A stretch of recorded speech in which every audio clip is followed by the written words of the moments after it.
Terminamos, irmãos, de estudar Isaías. E uma das coisas que Isaías quis transmitir para aquele povo era a convicção que aquele povo deveria construir do Deus que eles tinham. Convicção de um Deus zeloso, de um Deus poderoso, de um Deus que era capaz de prometer e cumprir a palavra. E ele queria que aquele povo estivesse com esta perspectiva no coração ao enfrentar o exílio, ao enfrentar as decepções lá no exílio, ao enfrentar a volta para a sua terra, ao encontrar ali entulhos, encontrar ali pessoas desanimadas. Então Isaías finca uma realidade espiritual para que aquele povo pudesse fluir na vida com a plena convicção de quem era o seu Deus. E eu quero, irmãos, a partir de hoje, caminhar um pouquinho com os irmãos, falando sobre as provisões desse Deus. Às vezes fica muito distante esse Deus de Isaías e a gente precisa de cada dia entender que esse Deus está presente, que esse Deus é um Deus grande, esse Deus é o maior e que Ele está preocupado conosco. E Ele, na sua providência, na sua divina providência, Ele gera para todas as nossas necessidades, em todas as circunstâncias. E eu estava lendo, como os irmãos sabem, eu gosto muito da história de crianças, e quando tem uma história de criança, eu gosto de ir atrás para saber o que deu o final das contas. Mas talvez a gente tenha vivido na vida como essa menininha aqui. Fomos atingidos pela diversidade e pelas dificuldades da vida, e a vida nos surpreende em determinados momentos. E essa menininha que estava dando a volta na sua bicicleta. E pode olhar, toda criança brincando de bicicleta é um perigo. É igualzinha a que corre atrás da bola, né? Eu lembro de um dizer no para-choque do caminhão que dizia assim: atrás de toda bola vem uma criança. Então, a hora que uma bola quica no meio do asfalto, eu já meto o pé no freio, porque eu sei que a criança vai vir atrás da bola, se for criança, né? Então, quando a criança está andando de bicicleta, pode prestar atenção. Eles dão aquela desligada e não sabe, andam de bicicleta, né? Então, essa menininha estava dando a sua voltinha de bicicleta. E no momento ela não viu um galho baixo e ela meteu a cabeça nesse galho que estava baixo e caiu da bicicleta e veio chorando e gritando para a mãe dela: mãe, ô mãe, o Davi me machucou. Ô Davi, deixa eu chorar aqui. O Davi me machucou. A mãe deu uma olhada para ele e incrédula, né? Ou diz: ô Ceci, o Davi não machucou você. O Davi não está aqui. Ele foi com o seu pai ao supermercado fazer compras. A menininha olhou assustada para a mãe e ao mesmo tempo surpresa, porque ela não entendia nada. E então é uma espécie de complexidade, perplexa pelo momento, ela diz assim: então quer dizer que esse tipo de coisa pode acontecer por conta própria, a qualquer momento, com qualquer um? A mãe diz: é verdade. Que chatice, hein? Quer dizer, as coisas acontecem na nossa vida sem ninguém fazer nada. Algum galho na nossa trajetória, alguma falta de percepção nossa, ou talvez um galho mesmo para dar uma pancada na cabeça da gente. Às vezes isso acontece. Acontece sem culpa, acontece sem ninguém estar envolvido. Há algo que está aí para acontecer comigo e com você, com qualquer um que pise nesse planeta. Nós não temos como escolher isso. E eu quero dizer para os irmãos e reafirmar o que Isaías nos diz nessas semanas passadas. Deus é maior do que qualquer galho que esteja na nossa frente. Deus é maior do que qualquer enfrentamento que nós temos na nossa caminhada. Enquanto despreocupadamente nós andamos de bicicleta. Porque eu não sei se vocês se lembram, mas eu me lembro muito bem quando eu aprendi a andar de bicicleta. Eu não tinha bicicleta do meu tamanho. Ela era uma bicicleta 28. Quem é da minha geração sabe que as bicicletas eram 24, 28, 26, né? Tinha as monaretas, né? Mas ela era 28. Então eu andava por dentro do cano. Entendeu? Eu andava por dentro do cano assim, porque ela era maior, não tinha como, não é? E experiência fantástica quando me soltaram. Porque você aprendia segurando na garupeira dela. Tinha uma garupeira, ia segurando, solta, solta, solta. O cara soltava, você, né?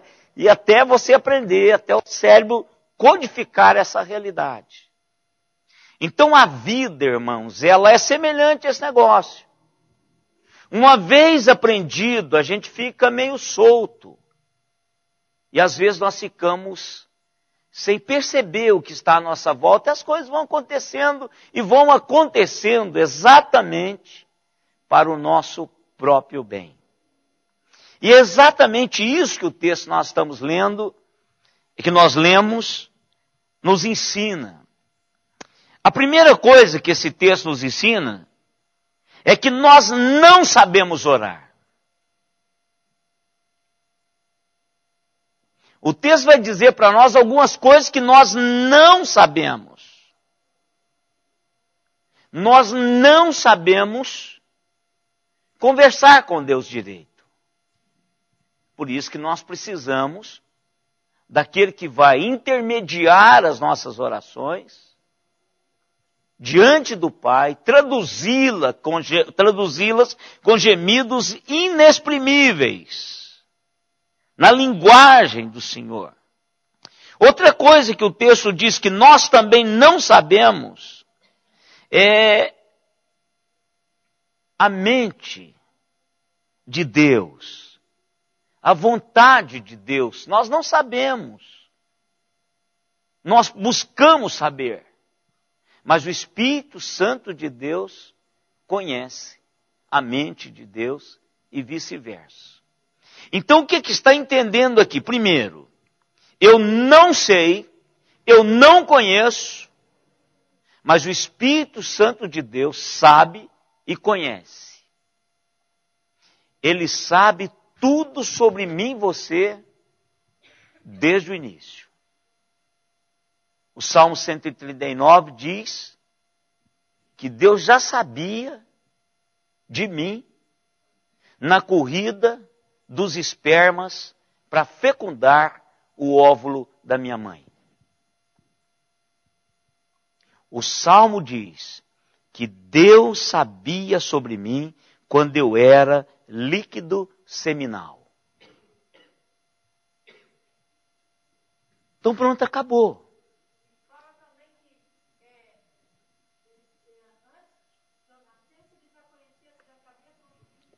É isso? Desde o início até o final, é isso. Então ele sabe todas as coisas. Eu não sei orar. Às vezes eu oro por alguma coisa que Deus está dizendo, não, senhor. Mas eu oro hoje, oro amanhã, jejum, esperneio, grito. Não adianta. Eu não sei orar. Mas Deus sabe, o Espírito Santo de Deus sabe qual é a vontade de Deus para a minha vida desde sempre. Então eu estou aqui nesse planeta, numa provisão antes da minha vida uterina. Quando eu era simplesmente líquido seminal. Não tinha nada a ver, não tinha fecundado nada. Então Deus sabia desde sempre. Agora, irmãos, eu preciso pôr uma coisa na cabeça, que é o que Isaías tentou pôr na cabeça daquele povo e na nossa cabeça durante as semanas que nós trabalhamos sobre Isaías 40. O plano de Deus, para mim e para você, é maior do que os nossos galhos de árvores que a gente bate a cabeça nele. Os planos de Deus para mim e para você são maiores do que os nossos problemas. Precisamos colocar isso na cabeça. Quando nós estivermos ou estamos passando por momentos difíceis ou bons, nós podemos saber que Deus fará com que estas situações ruins ou boas trabalhem conjuntamente para o nosso próprio bem. Isso nós podemos saber. Isso eu e vocês podemos saber. A Trindade excelsa sabe tudo sobre mim e você. Do início ao fim. E aí o verso 28 dá a mim esse conhecimento. O que ele está dizendo lá? Sabemos. Olha que coisa interessante. No verso 23 diz que não sabemos. No verso 27, ele diz, aquele que sonda os corações sabe qual é a mente do Espírito, porque segundo a vontade de Deus é que ele intercede pelos santos.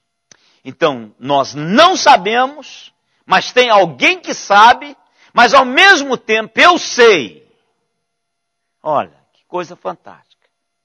O texto está dizendo que eu sei, somos informados pelo texto, que nós sabemos que Deus fará com que todas as coisas cooperem conjuntamente para o nosso bem.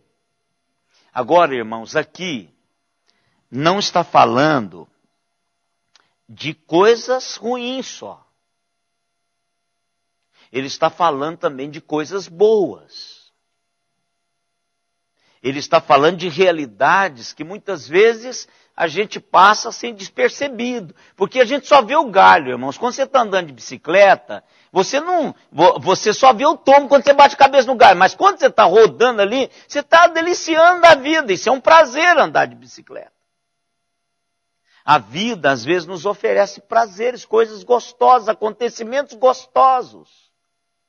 Mas eu tenho que saber que todas as coisas, as boas e as ruins, estão sendo trabalhadas por Deus para que as coisas aconteçam da maneira como Deus quer.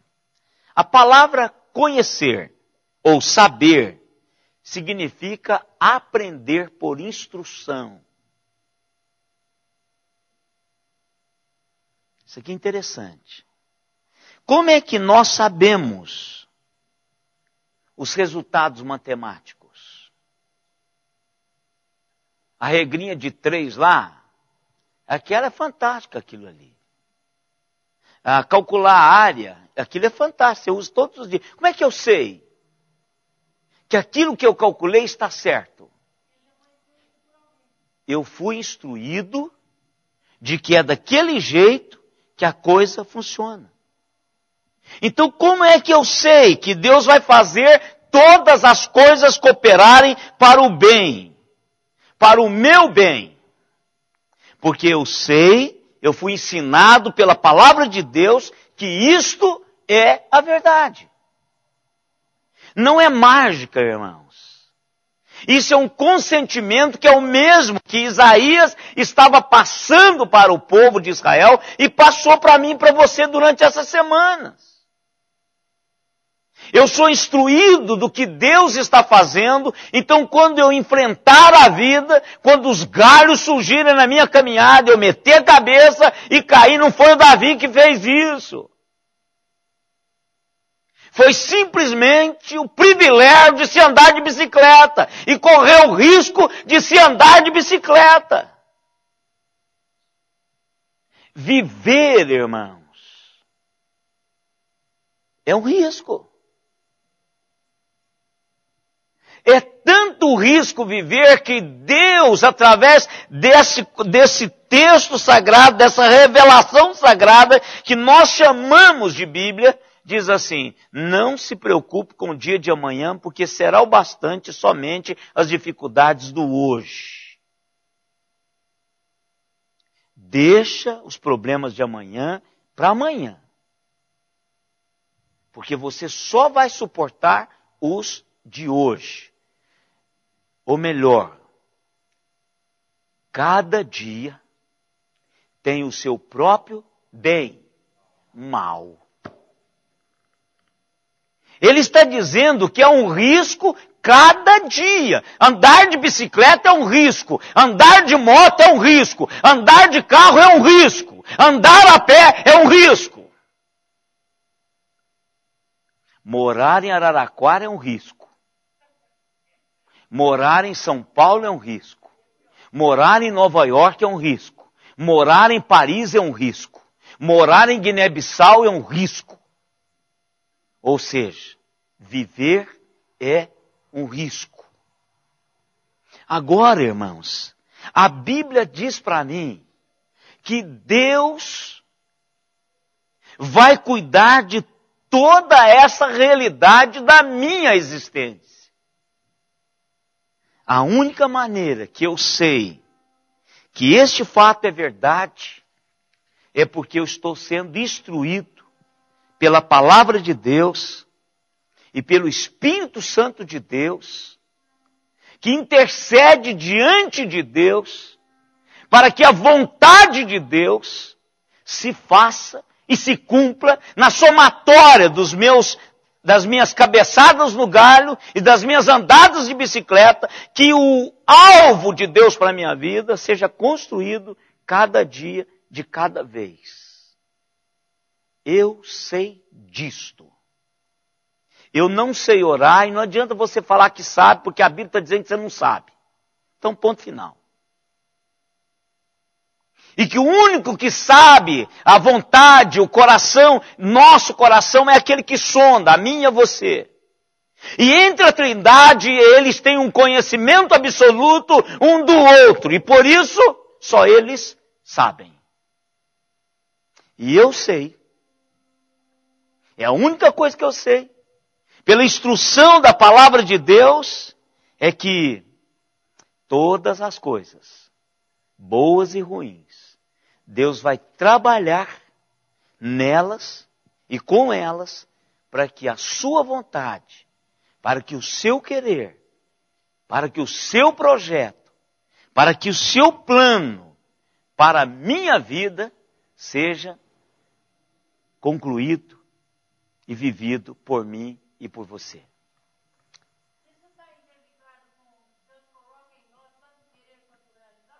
Não. Não está.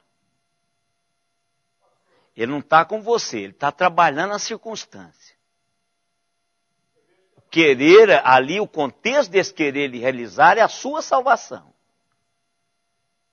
É a questão salvífica. Disse, meu irmão. Diga, meu irmão.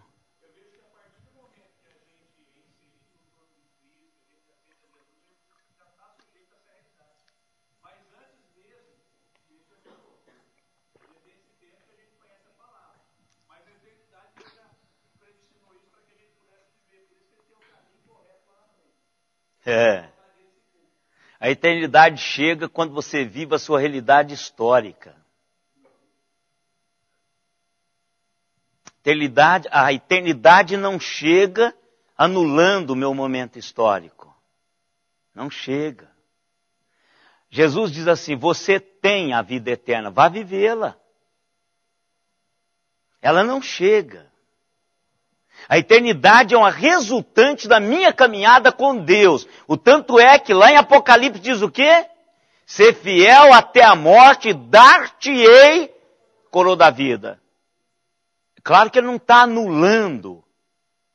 A coroa da vida não está anulando o meu dia a dia.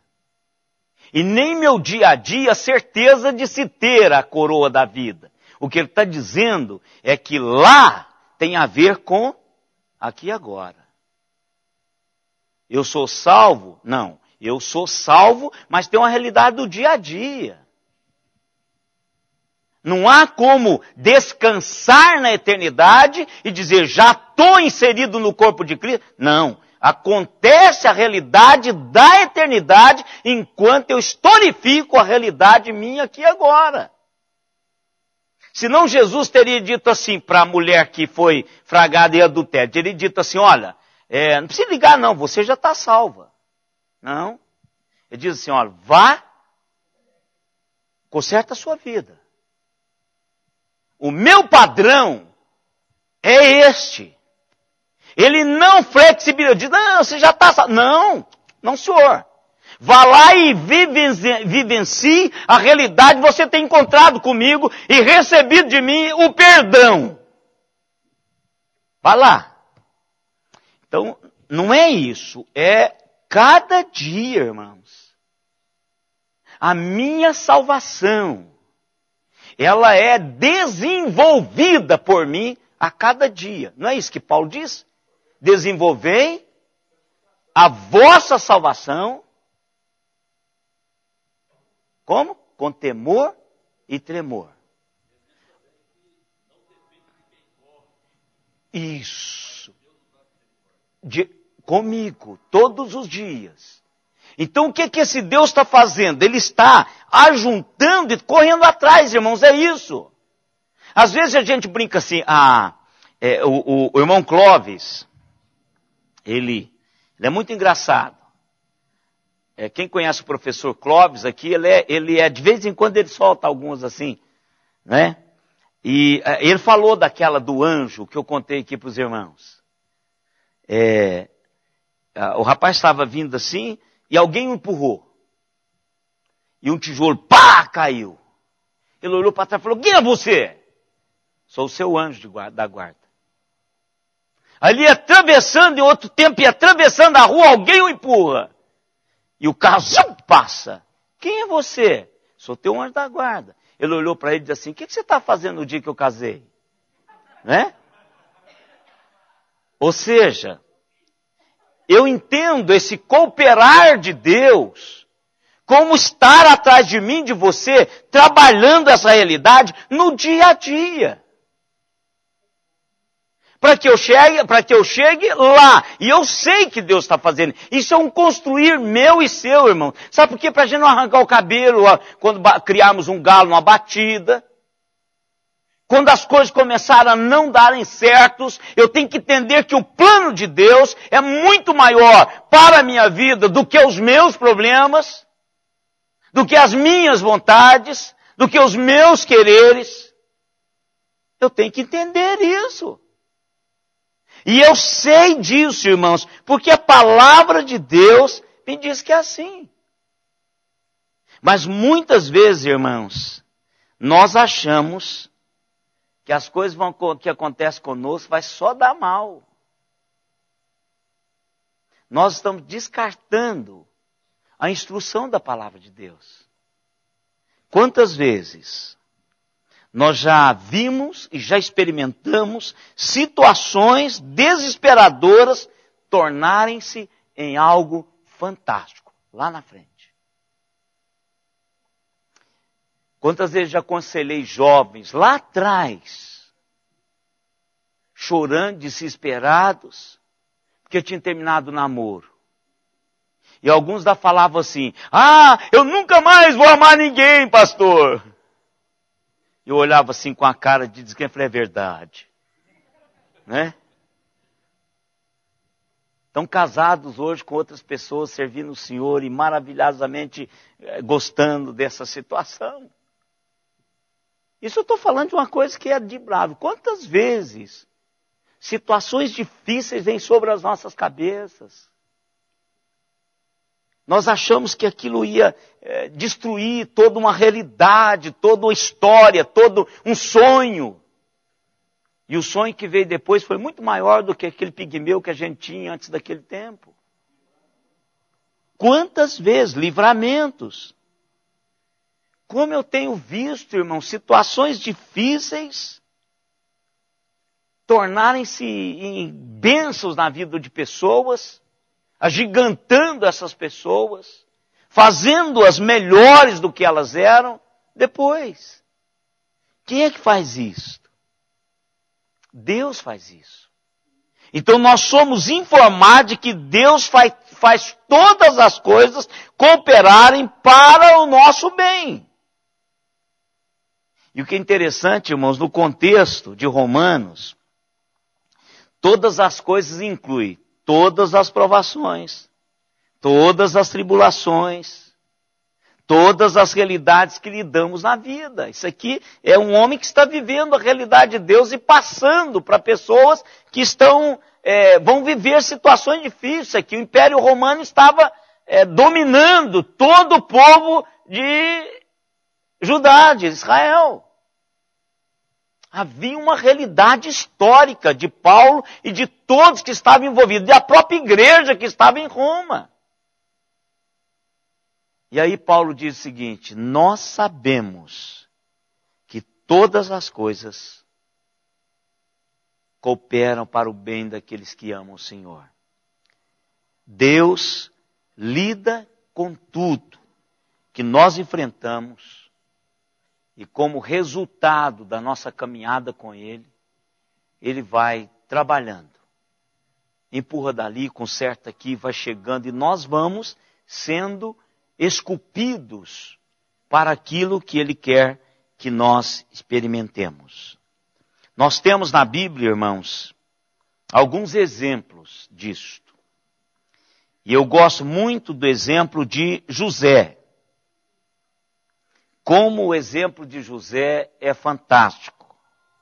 E não é de uma interpretação pastoral, exegético, de alguém que pegue esse texto e começa a tentar achar alguma base para discutir um tema, uma apologia de algum tema. Mas o próprio texto traz a mim e a você realidades de que ele, José, dá testemunho disto.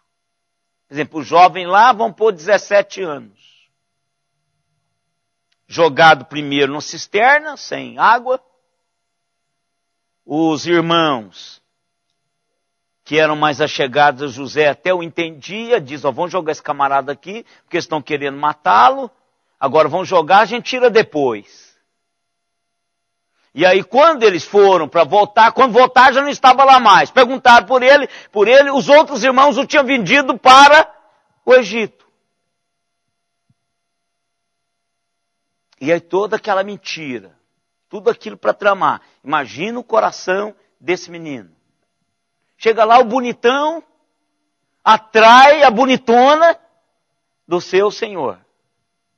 Fiel ao Senhor, é mandado para a prisão por algo que ele não tinha feito.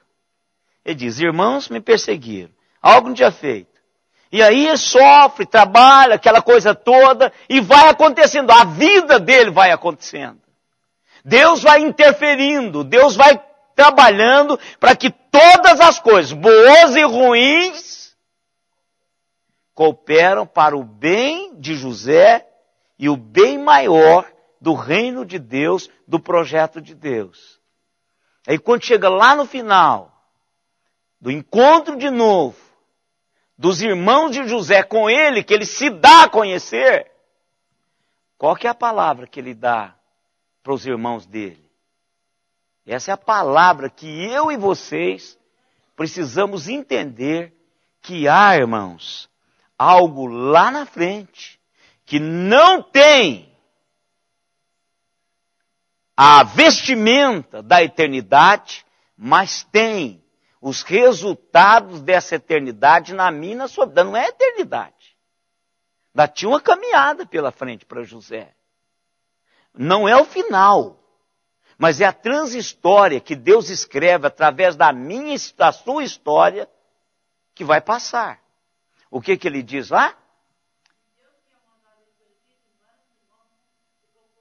Vamos ler o texto, porque o texto dá toda a ideia lá. Gênesis 50, verso 20. Pode ler lá.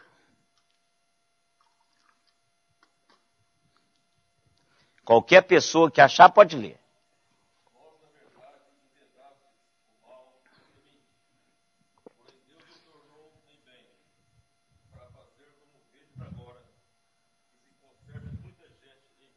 Olha aqui.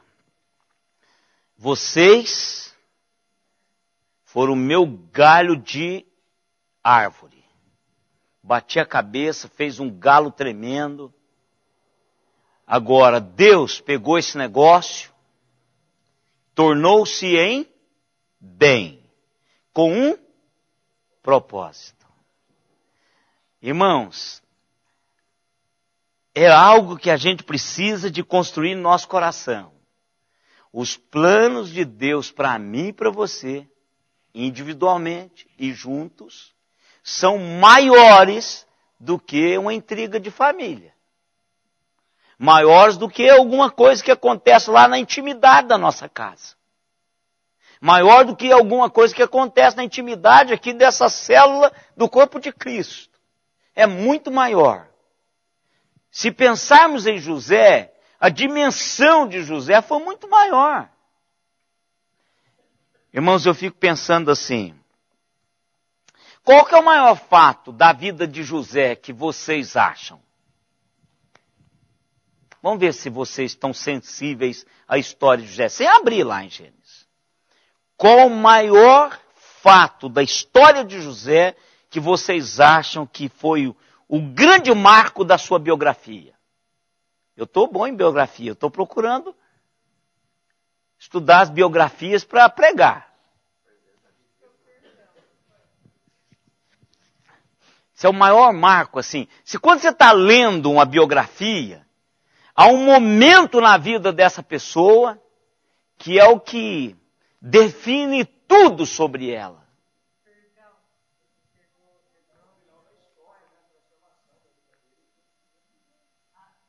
Deixa eu perguntar outra. Já que está puxando, minha cabeça está vindo aqui. E de Eliseu?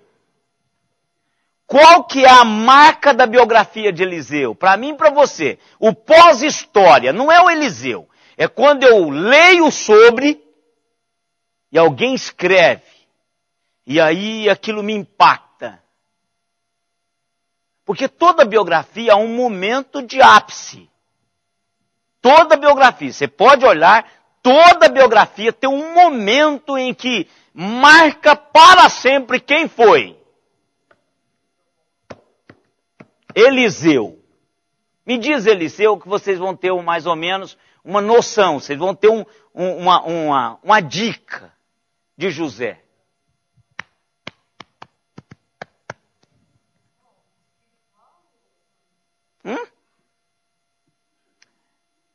O crente, tudo é espiritual. É espiritual, minha irmã. Claro que é espiritual.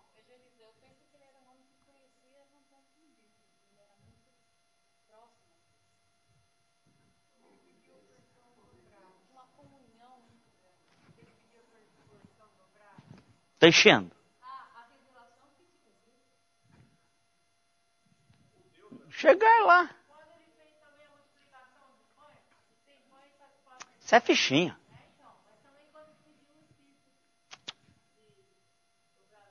Não, isso era só ferramenta.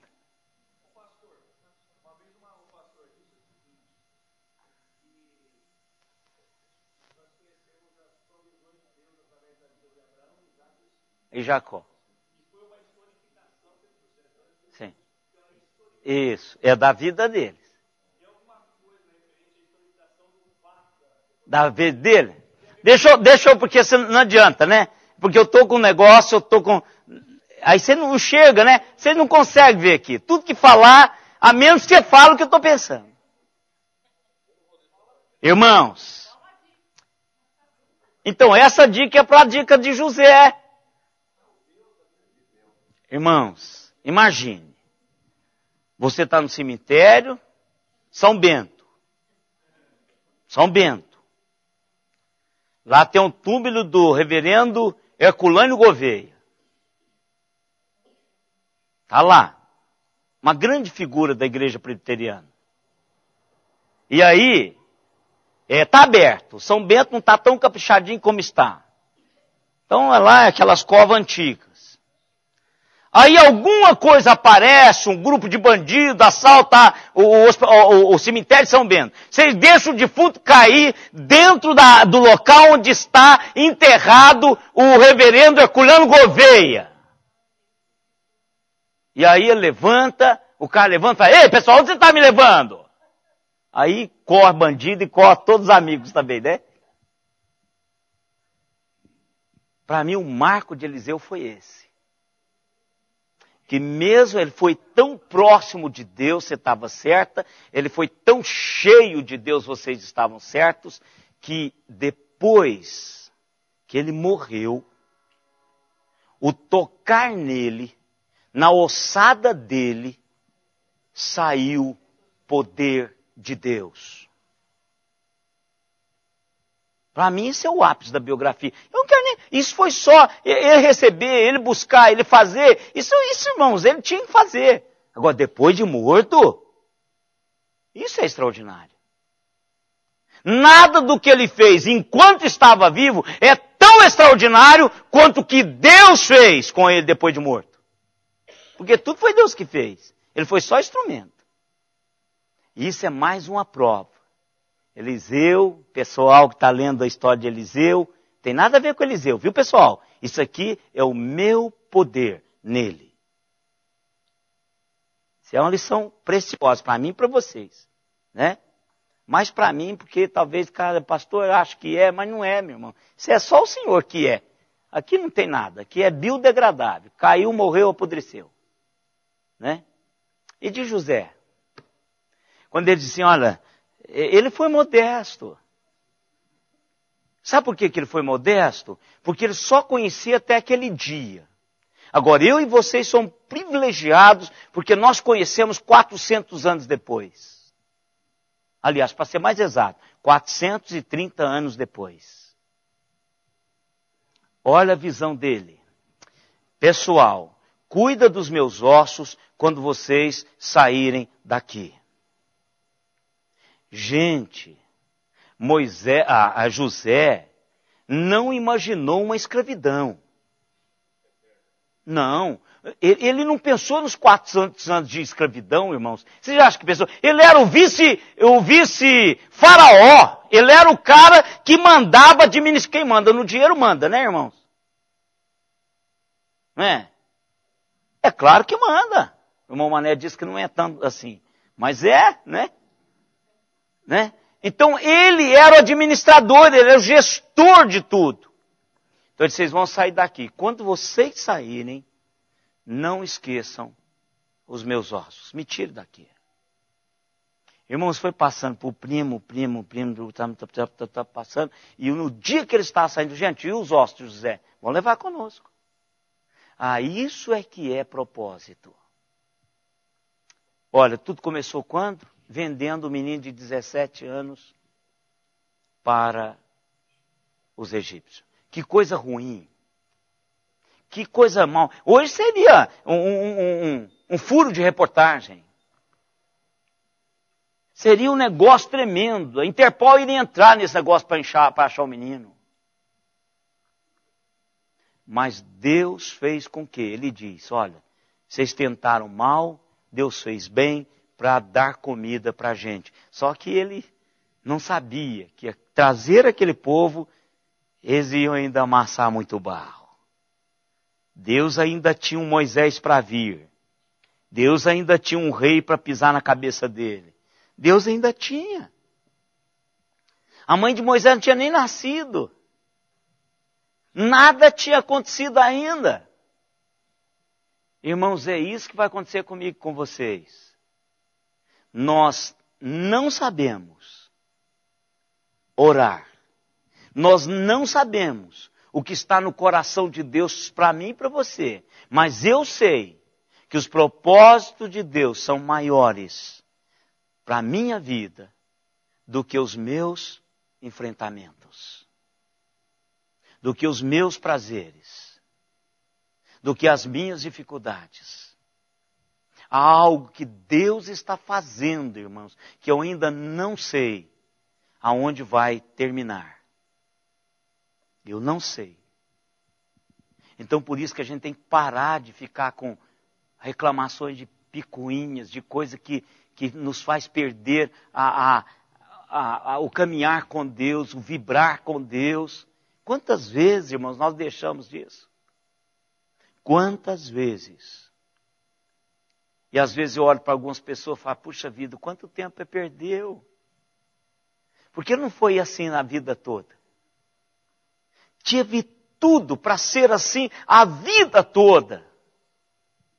Mas em algum momento, alguma besteirinha, algum enfrentamento, de nada. Uma cisterninha muito mais rasa do que a de José. E não cumpriu. Irmãos, eu não sei, Deus sabe. E o que nós dissemos, ele é especialista de tornar as coisas comuns extraordinárias. Ah, mas logo eu, Senhor, é você, pode ser você, por que não? Por que não eu? Pode ser, e Deus vai fazer, Ele está fazendo, Ele vai continuar trabalhando. Para terminarmos por hoje. Quando a igreja primitiva começou a ser perseguida, irmãos, parecia ser o fim do cristianismo. O fim do caminho. Do caminho. Porque ainda não era cristianismo. Era os do caminho, que Jesus dizia, eu sou o caminho, a verdade. Aí todos seguiam Jesus, falavam que ele era do caminho. Então aí veio uma... Senhor? Em Antioquia. Bem depois. Então veja, o que acontece? Uma perseguição tremenda, apoiado pelo o Império Romano, irmãos. É a mesma coisa de começar uma perseguição aos cristãos do Brasil, apoiado pela Dilma e pelo Congresso e pelo Exército. Mesma coisa, o Império Romano estava por trás e dando cobertura a tudo isso. Porque eles não queriam um povo que fosse confrontar o Império Romano. E os judeus já diziam que Jesus viria para fazer isso. E Jesus morre dizendo que o reino dele não era aquele reino e que o reino já tinha chegado. Agora, chegado aonde? O Império abafou e começou a perseguir. A igreja vai acabar. A igreja vai acabar. Eu imagino, irmãos, que muitos daqueles crentes piedosos dizem, o que será de nós amanhã? Acabou, cadê o irmão Pedro? Cadê o irmão? E foi todo mundo embora, cadê? Tem gente morrendo, está matando. Aí quando eu leio Atos, eu vou lá para Atos capítulo 8. Verso 4. O que diz lá?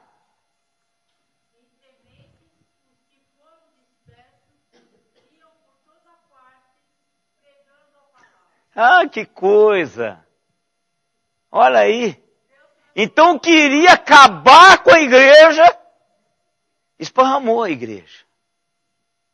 Então cada um foi para um lado, perseguido, por causa da perseguição em Jerusalém. Em cada lugar que essa pessoa chegava, nascia-se uma nova igreja. Na Idade Média também, que já é história escrita nos livros da história. A mesma coisa. Países, regiões inteiras foram afetadas na Idade Média por causa da perseguição, onde chegavam crentes fiéis ao Senhor e faziam um movimento de transformações do lugar. Também, que pena, logo esse pregador tão cheio deveria ter uma igreja de 5.000 membros. Aí Deus põe esse cara gemado, irmãos. Aí cada dia, 2 daqueles camaradas ouvem a palavra. Depois ele diz, os da casa de César mandam um abraço. Olha aí, tinha gente convertida dentro do palácio, gente de confiança, pessoas que decidiam já eram convertidos lá. Então, irmãos, tudo que nós estamos enfrentando na vida, Deus promete, e nós sabemos pela instrução da palavra de Deus, que Ele vai trabalhar em conjunto para cumprir o seu propósito para a minha vida e para a sua vida. E o propósito de Deus é muito maior do que todas essas coisas. Para quem é essa promessa? É o que nós vamos estudar na próxima quarta-feira.